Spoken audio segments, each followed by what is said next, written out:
Woohoo! And we're live once again on another Tuesday. And today it's just me doing a solo live. I got Bitmo Gillian around here somewhere, and she's going to help me out. And I have an interesting topic today. So my topic today is called Cracking the ISBN Code, an essential step in your publishing journey.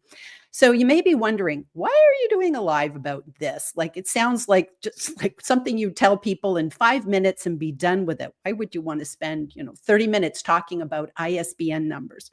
Well, tell you a couple things. Number one, come from a library background. I used to work at the library for, oh gosh, about five years, way back when. And knowing the importance of the ISBN was a big part of my job. So I kind of knew this before I even got into being publishing books and being involved with doing book services and helping people with their books. So I knew the importance of the ISBN. But to be honest with you, I didn't realize how involved it actually is.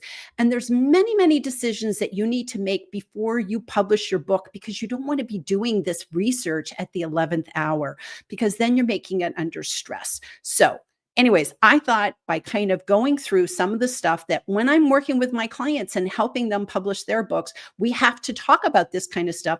I thought I'd just let everybody know about it. So Bitno Gillian has been busy, and she went ahead and put a little slide together to keep me on track so I don't go off topic, because I tend to do that sometimes. So, okay, let's go through. I'm going to go ahead and take down the banner, and I just want to let people know, if you have any questions, please pop them into the chat and I will address them towards the end. And hopefully, if you have anything, even if you're later watching on the replay, put your questions in, because I'm happy to answer it. But wait till the end, because I might already have covered it.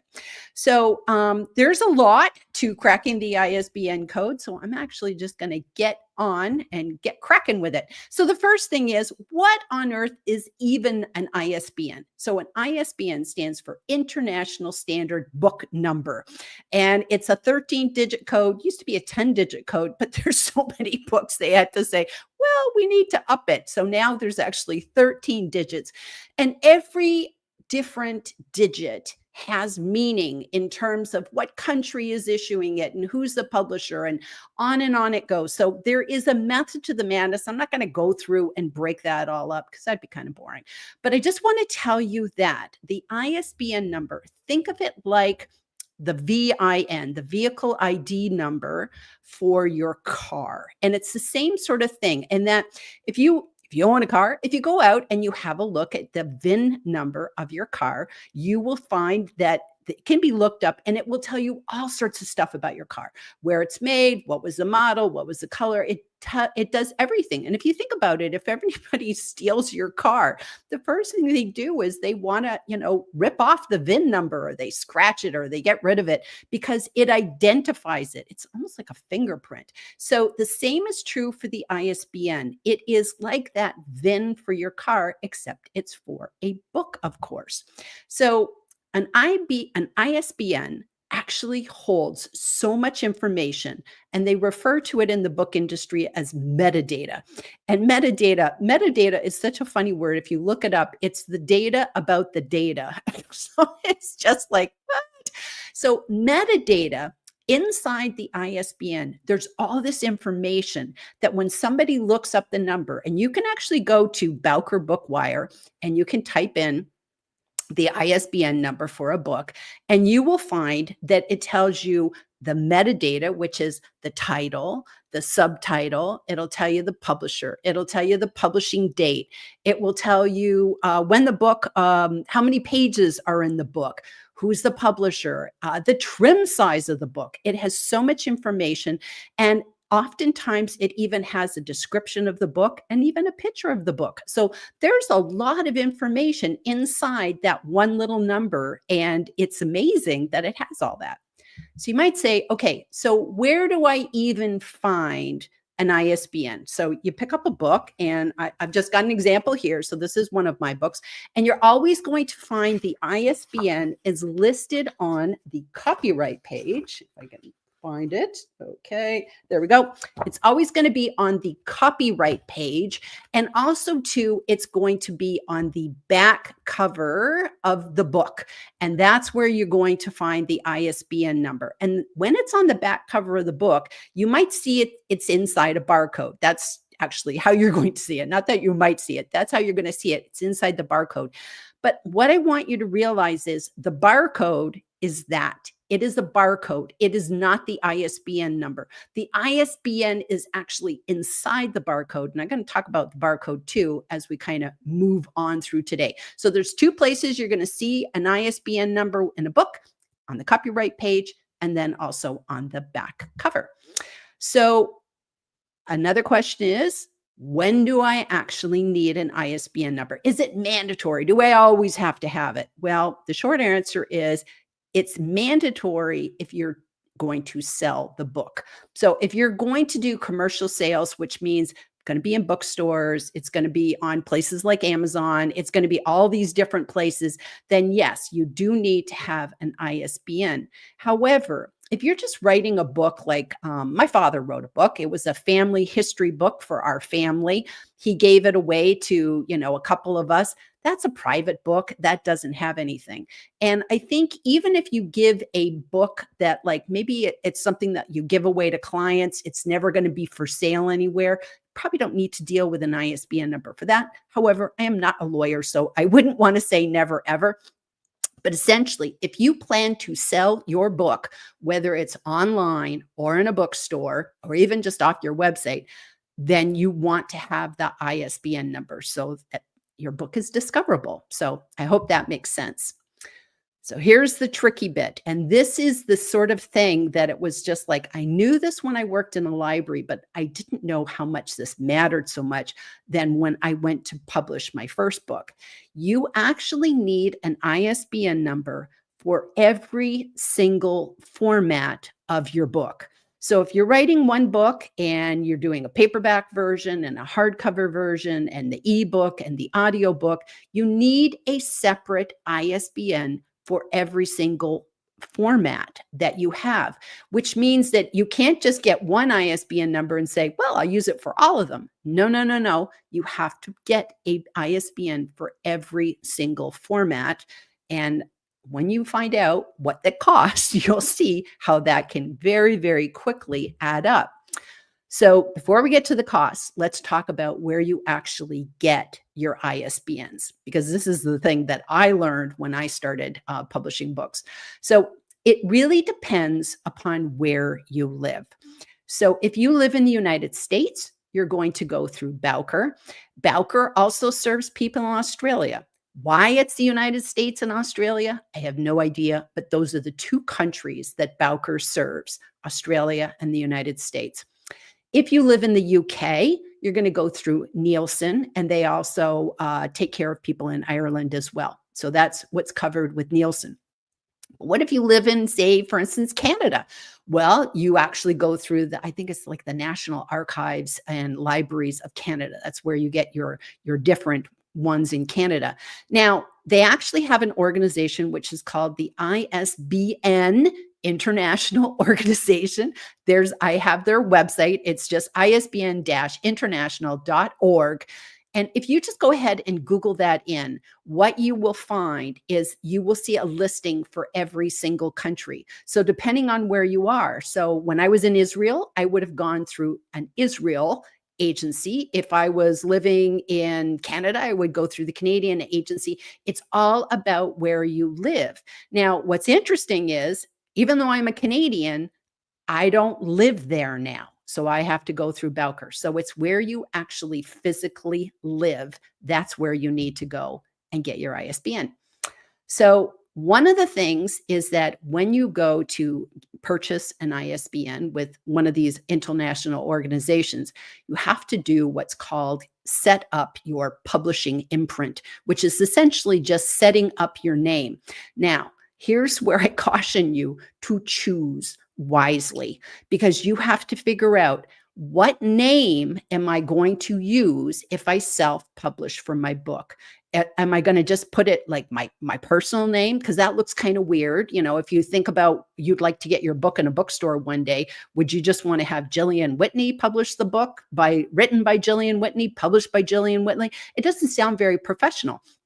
So what I chose to do is I chose to go with the name of my company because I have an LLC. So I chose to just use that, made it real easy peasy because that's what I'm about, always making things easy peasy. But you could also use a fictitious name, and a lot of people do this. So I could have used Easy Peasy Books Press. I could just make up a name, or I could just have something totally different called Bitmos R Us Press. I can just do whatever I want. But the question that you might want to get some legal advice on, because I am not a lawyer, is would you then need to have a doing business as, based upon where you are located, for you to be using that fictitious name? Because, like, what if you can't just randomly pick something. I could just say, oh, I'm going to just call my publishing company Penguin Press. It's like, well, the Penguin Press people might get a little upset if I start using their name. So think it through, choose wisely, because once you set that up, it's a little difficult to change. Plus, if it's already in a book, then you have to think about that's going to be kind of going with it. So really think about what name you're going to use as part of your publishing imprint, which shows that you are the publisher of that book. All right. So let's get into the nitty gritty about what it costs to actually get ISBNs. And this is actually when I fainted. I was just like, I can't believe how expensive these are. So in the United States, and I'm just going to talk about the United States because every single country is different. And I'll just tell you, if you're from the UK, your prices are pretty much in line with what they are here in the United States. So, of course, you're talking pounds as opposed to dollars, but we're roughly about the same. So to get one single ISBN, it is $125. And if you think back when I told you that you need to have an ISBN for all the different formats, start thinking about how quickly that can add up. So what a lot of people do to save money, because I told you we talk about saving money, is they might buy a 10 pack. And if you buy a 10, and that's what I did. You can buy a 10 pack, and for $295, I got 10. And I knew I was going to do several books. So I would not recommend doing this. If you just think you got one book in you, why buy a 10 pack? It doesn't make any sense. But if you think, no, I'm really going to be doing a lot of books, you might want that 10 pack, because now all of a sudden your individual ISBNs, instead of being $125, they're going to be $29.50 because you just divide by 10. Thank you. Thank you, universe, for giving me an easy number to divide. So that's one way. There's even more. You can buy a pack of 100 and they get cheaper, and you can even buy a pack of 1,000. But I don't know anybody who's going to get a pack of 1,000. That's a lot. Although I do know somebody who got a pack of 100. So wow, determined.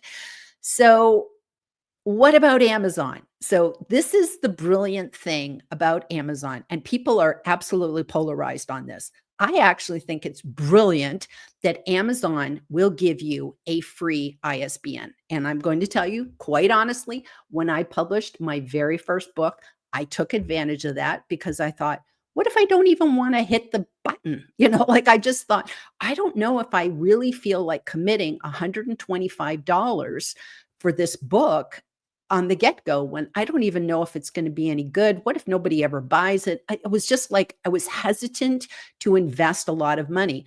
And I thought that made perfect logical sense for me to use the one that Amazon gives you, especially too, because I decided to do an ebook and I decided to do a paperback. And so again, you have to start thinking that you want an ISBN for every single format. Did I really want to spend that much money? And I wasn't ready to buy a 10 pack.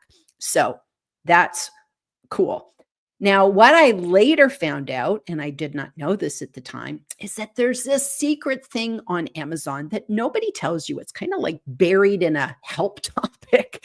And that Amazon actually provides you with a $99 discount rate if you want to buy your ISBN on Bowker through them. So this is only going to help people in the United States and I guess Australia.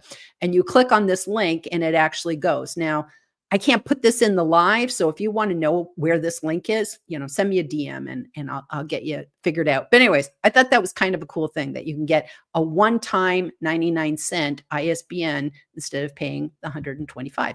So that's kind of cool.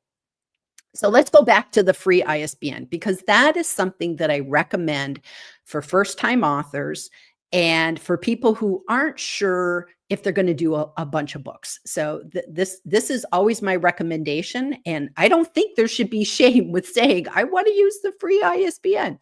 So let's talk about the pros and the cons because I always like people to be as educated as possible. So the pros is that number one, on Amazon, and a lot of people don't know this, you actually do not need to have an ISBN for your Kindle book. So if you make a Kindle book, it doesn't matter if you also make a paperback, you actually don't have to waste any ISBNs on a Kindle book. Amazon doesn't care. It doesn't require them. Neither does Apple Books. There's a bunch of places. I think Barnes and Noble Press online, they don't require it on the Kindle books as either. But some of the aggregators, which are places where you would sign up and they push out your book to multiple platforms, they do require an ISBN for a Kindle book. So that would be Draft to Digital and Ingram Spark. So they actually do. But let's just go back to Amazon. If you are just doing a Kindle book only, no ISBN required. So if you're wasting an ISBN number on your Kindle book, you can, but you don't need to. Now, the only reason why you might want to do that is if you have visions down the road that, no, I also want to publish my ebook somewhere else, then it perfectly makes sense. So just putting that out there. With Amazon, your paperback and your hardback, they will give you an ISBN for free. So you could do your ebook, a paperback and a hardback, and you would get your two free ones, one with the paperback, one with the hardback from Kindle, no cost. So that's great. Now, the nice other thing too, which is a pro, is that you don't have to register it. Amazon takes care of that for you. It's like literally as you're uploading your book, it just says, do you want to use your own ISBN or one of ours? And you just say, one of yours, please. And it says, okay, gotcha. And it assigns it to you and you're done. If you purchase your own ISBN, you actually have to go to the agency that you bought it with, and you have to register this. And this actually can take this can take some time. You have to type in all that metadata. Remember the metadata I talked about, the title, the subtitle, number of pages, the trim size, the description.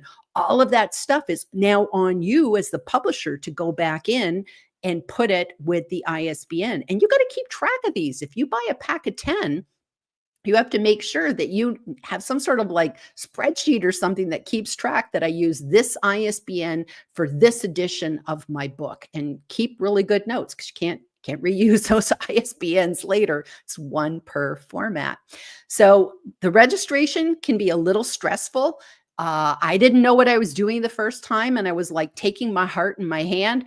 I decided actually to change my title, and I realized it was too late because I had already inputted it into the Bowker. And once that was done, if I wanted to change the title, I had to throw away the ISBN and start from scratch. And it was just like, well, there was no way I was going to do that. So I became committed on the title. So there's not a lot of room for messing it up. And so you have to be very, very careful when you register. So the fact that Amazon would do it for free is a good deal. So what are the cons? Because there is always cons to things.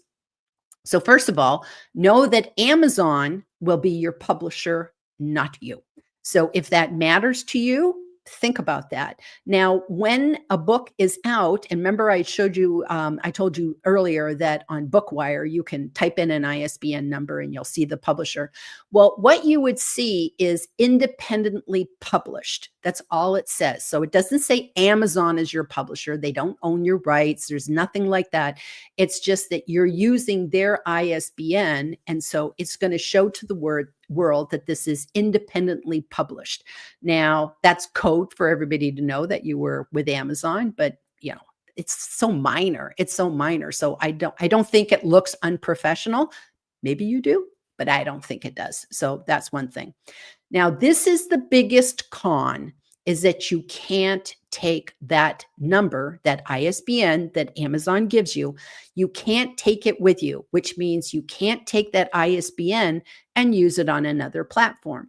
So if you decide later, you know what, I think I want to put my book on draft to digital, you can't take the number that Amazon gave you and now use that somewhere else, which kind of makes sense. It'd be like if you came to my house and you want to sleep over and I said, okay, great. And I, made a bed up for you in the spare bedroom and this and that. When you go to leave, you can't take my sheets. Sheets belong on the bed. You can't take the bed with you either. It's that same sort of idea. So you can't take that number with you. However, what you can do is you can just go up ahead and apply for an ISBN later and go somewhere else. So that's something to think about. That's something I actually did with one of my books. I used actually, no, hang on. That's something I did with an ebook. So a Kindle book, I actually went because I didn't need an ISBN for my Kindle book. So I went ahead and I applied for an ISBN for that Kindle book and put it out on draft to digital. So because I didn't need the ISBN in the first place, I didn't use Amazon's. So there we go. And then the last thing is, the con is if you change your mind, it's a bit of a pain. So if you decide down the road, okay, I did my book. So here, I'm going to use Jeff Young as an example. So Jeff did his book, Be Effective on LinkedIn. And when we worked with Jeff decided he was cool with using the free one. If Jeff said today, after watching this live, that, hey, you know what, I think I'd rather go and spend the money and I want to have my book now with an ISBN, how would I do that? Well, you can do it, but it's a lot of work because what you actually have to do is unpublish your book that's now using the ISBN from Amazon. And we would have to republish the book with the new ISBN after Jeff bought it. And then we would have to ask Amazon, can you please take all those reviews and attach it to the new book? So you can see that can be a lot of work. So it doesn't mean it can't be done. It just means it's a little bit of a pain if you want to do that. Okay. So I talked about earlier that you get this barcode. And if you look at the back of any book, you're going to see a barcode. And traditionally, it's in the bottom right corner. And when you look at that barcode, it has the ISBN, but it sometimes has other stuff. Sometimes it has a little, if it's with Amazon, it'll have this kind of QR code. And it will also have, sometimes the price is actually built in. And again, that's something that you can do, put the price, not put the price. And the barcode is a whole other beast. And unfortunately, this is where a lot of authors kind of get sucked in that when you go to these book agencies like Bowker or Nielsen's, they want you to buy their barcodes as well. And they sell those as an add-on. And I'm just going to say, you can save yourself a lot of money because you don't have to buy one. You can, number one, if you're using Amazon, even if you have your own ISBN number, you can ask Amazon, can you just make the barcode for me? And it will. There are also all sorts of places out there on the internet where you just type in your information and they will make the barcode for you for free. So it's really easy to do. So don't waste your money buying barcodes. So that's what I have to say on that.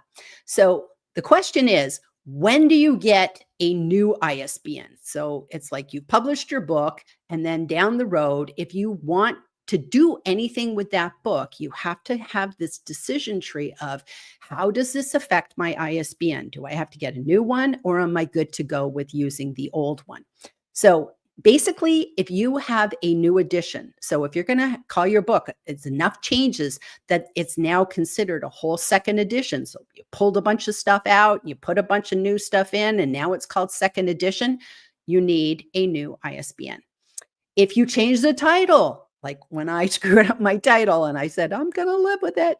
If I wanted to have changed the title, I would have had to have a new ISBN and the other one would just be totally wasted, never even published with it. Just I'd have to eat it.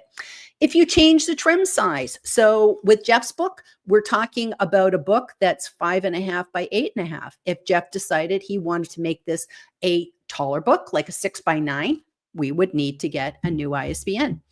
Also, if you have a different language. So I have a situation where the lovely Tina Jarvitt, she put out a book, which is How to Be Found by Recruiters on LinkedIn. And Tina got a brilliant idea that she might like to do this in another language, which she had her book translated into Spanish. And when she did that, she was required to have a whole new ISBN. Now, Tina saved money because she went ahead and had it done with Amazon. And if you think about it, Tina now has 2 books of her own that she has written, and she co-wrote a book with me, which is Your Voice Matters. And she has it in paperback and she has it in ebook. And so if Tina had gone and bought an ISBN for every single one of those formats, she'd have spent a lot of money. So just makes you realize. So language translations are another reason for a brand new ISBN. When do you not need an ISBN? If it's just a minor update, they say about 10%, like if just fixing typos and that sort of thing, it doesn't need it. If you change the price of your book, you don't need to have a new ISBN. If you get a brand new cover, you upload a new cover. You don't have to change the ISBN. And if you go to a different distribution platform, so say, for instance, my friend Annette, she has put her book up on Kindle, put her book up on Amazon. If Annette decides, and she used her own ISBN numbers, by the way, for both Kindle and for her paperback. If she decided, you know what, I want to have my books now on Ingram Spark and Draft to Digital and Apple Books and all these different places, then she can take her ISBNs with her. So they are not dependent upon the platform. Okay, final word on ISBNs. They can't be reused. So if you use one for one book and you screw it up, that's it. It's dead. It can't be used again. They don't go into a pot. You can't sell them. So I can't buy a 10-pack and then start giving them away to friends or, I can't sell them and I can't give them away. So they can't be given to other people. So they belong to you. They are owned by the publisher. So if you go out there and you use a traditional publisher to publish your book, and say, for instance, you're like Tina, you have an English book, and then later you decide, you know what, I'd like to have my book in another language. Well, you would have to go and get your own ISBN and republish that book. So that's just something to think about. The publisher is the one who owns the book. And also too, ISBNs do not give you any kind of legal footing. It's not a copyright. And also ISBNs are forever.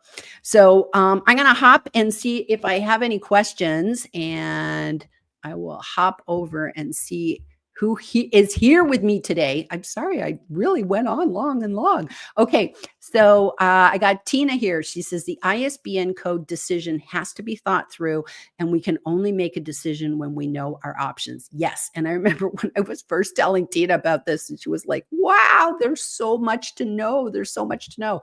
Yes, there is. Jeff says, thank you for sharing this valuable information, Gillian. Namaste. Yay, thanks, Jeff. And Jeff has his popcorn. He's ready to learn. I love it. Mac is here. Hey, Mac, it's lovely to see you. Ready for this, Gillian. I like that. That might mean that Mac's thinking about writing a book, or he's in the process of writing a book. And Jeff is saying hi to Mac. And Jeff says, I was actually involved in the project at OCLC, which is the online library catalog. And that's the same place I worked. And they increased the size of the ISBN. It was fun. I betcha going from 10 to 13 digits, that must have just been like, wow. So D is here. D Jones says, oh, wow, this is awesome information. I'm learning so much. Yes. And I know you're working on a book, Di. So yes, this is good information to know about. And of course, you'll go through Nielsen's because you're over in the UK. Jeff says, it was great that Amazon gave us a free ISBN for KDP. I was fine only publishing on Amazon. So yeah, and you can always change your mind later if you want to. So that's good to know. And by the way, that free ISBN, you don't have to be American for that. That's anywhere in the world. So that's kind of good to know. So just know Tina used it in Brussels. We've had people using it in the UK. It's not an American thing. It's like based upon where you are. So if you're in France or Germany or Israel, it doesn't matter. They'll still give you that free ISBN. So that's kind of good. Jeff says, thanks for showing my book and not changing my mind. He says, we steered them on the correct path. But again, I always like people to know what they're looking at so that they totally understand. And so Di says, this has been enormously helpful. I'm sure I will re-listen. Thank you ever so much for this information. Yes. So I just want to tell you guys a kind of a funny little story, and I'll come back and check. Trudy had a comment. I want to just tell you that anybody who knows me knows that one of my favorite books is The Alchemist by Paulo Coelho. And when I was sort of preparing for this, I decided I would just go and see how many ISBN numbers there is for The Alchemist, because they recently did, recently meaning several years ago, did I think like the 25th anniversary edition. So they did a whole brand new edition of that. And I just thought, okay, The Alchemist has had a special 25th anniversary edition. It has been an ebook, paperback, hardback, also been audiobook. It has gone through a number of different publishers. So I thought, wow, it'd be kind of cool to know how many ISBNs have been assigned to The Alchemist.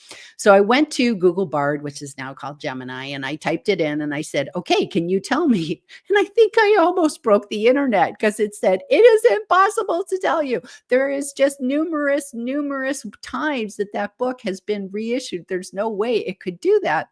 And so then I thought, okay, in addition to all of that I talked about, the multiple formats of The Alchemist, I also realized it had been translated into a couple of languages. I was thinking of Tina's book and I thought, well, I'm sure The Alchemist has been translated into a couple of languages. So then I asked Google Gemini that, and it said The Alchemist has been translated into over 80 different languages. So you just think about 80 languages, and you think about at least 4 formats.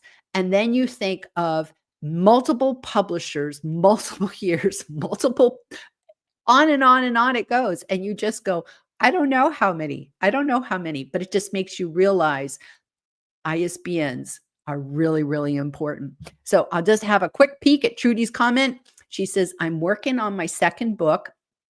Really need to consult you about publishing through Amazon. Happy to take anybody's questions about publishing through Amazon. I've been very, very happy with Amazon. With one of my latest books, I also did draft to digital, and that kind of gets you out in other places as well. And I've also done Ingram Spark as a backup, and I'll do a whole other live about those another day. But I'm just telling you, out of everything, I'm quite happy with Amazon because I love how Amazon is global and worldwide and takes care of all the taxes and the VAT and all that sort of stuff. I would never want to do any of that on my own. So no way. So anyways, always happy to take anybody's questions. If you have more questions about ISBNs, questions about publishing, questions about Amazon, writing books, whatever, please let me know, and just send me a DM. I'm always happy to talk with people. So I think that's it for me today. I kind of going a little over time. I'm going to blame it on Bitno Gillian. And next week, we'll be back with another guest, and we'll be talking more about books. Okay. See you next time. Bye.